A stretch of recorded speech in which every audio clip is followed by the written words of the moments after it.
Autumn officially arrives in the wee hours of Saturday morning, so it's a great time to check in once again with our resident astronomer, Dr. Chris Palma from the Penn State Department of Astronomy and Astrophysics, for one of his quarterly visits to the show.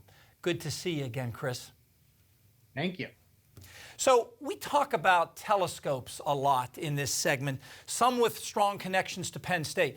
I hear now there's a historic telescope nearby in New Jersey that may be torn down, and you wanted to share that story with us.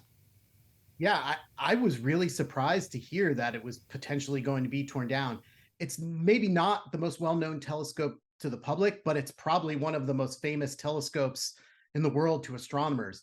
This telescope detected the evidence for the first time that the universe began through a Big Bang. And so at the time when we really weren't sure if that was the best model for the origin of our universe, these astronomers in New Jersey, when trying to detect galaxies, found that the universe is filled with radiation of a particular temperature. And to this day, that's still considered some of the best evidence that the universe began in a Big Bang. So I really do hope they're able to save that telescope as the historic item it is. Very interesting. So let's circle back to some recent research from your department. I'm continually struck, awed by all the exotic celestial objects you astronomers manage to find: quasars, pulsars, black holes. And now I understand something called a blazar, B-L-A-Z-A-R. What is a blazar, and how does that fit into the bigger puzzle? Well, I love this question because that's research I did as an undergraduate. Oh. And I agree with you, right? That there are all these exotic objects, and their names come from how we discover them. So pulsars really do look like they're pulsing light at us. And so blazars are similar in that they can vary all over the place. They can be bright, then faint. But what really makes them stand apart is they're often visible in very high energy light, X-rays and gamma rays. And they're not necessarily as visible in the light we see with our eyes. So they can be very hard to pin down. But here's what we think they are. You mentioned black holes and quasars. They're essentially the same thing. You have a galaxy with a supermassive black hole in the center of it, and a jet of radiation is shooting out of that galaxy. And a blazar is when that jet is pointed almost directly at you. And so it makes the light from that thing really vary more than most objects of that type. Okay. We haven't talked about this topic before, but I think it's time, because it's been in the news lately. NASA even issued a report. I'm talking about UFOs.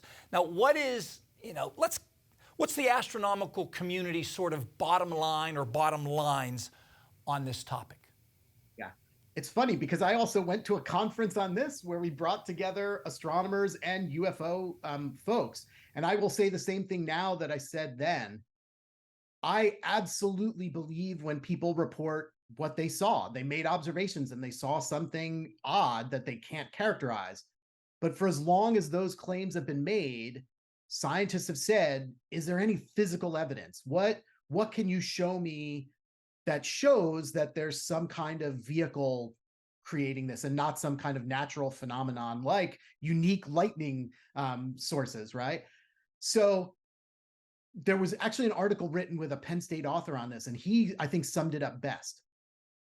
Even if you have the most credible person testifying before Congress that there are these vehicles that have been recovered, until they're able to be shown to anybody and we can actually test them and show that they weren't created here on Earth, I think a lot of people like me are just not going to believe that this really extraordinary claim is true.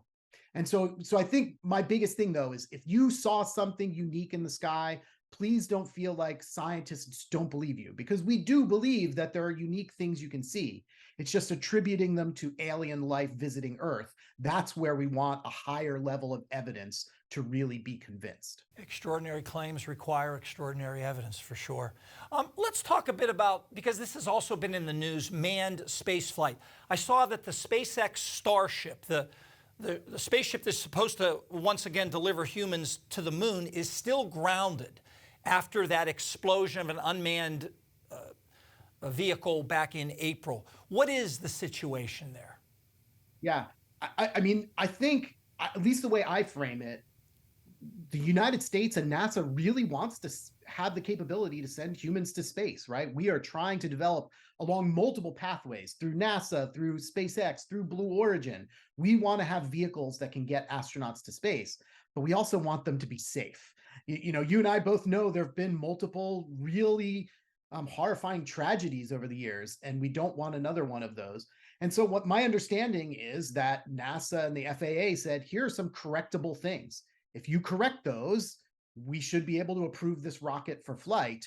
So it's a fairly long list, but everything I've read suggests that even though it's a long list, it's a list that should be able to be worked through by these talented engineers. Okay. Chris, we're almost out of time, but we always like to finish with some skywatching tips that you might have coming up in the next week or so. So I always think of the end of summer as the time when we're no longer going to be able to see the constellation Sagittarius. So if you've never seen that particular constellation before, over the weekend, the moon is going to be right near what we call the teapot, the brightest stars in Sagittarius. So please look for the moon on Friday and Saturday and look to see if you see stars in the shape of a teapot and you're seeing Sagittarius. Very nice. I'll be sure to check it out. Dr. Chris Palma from the Penn State Department of Astronomy and Astrophysics. Always good to see you, Chris. Thanks very much. Thank you. And we will be back in a moment with more.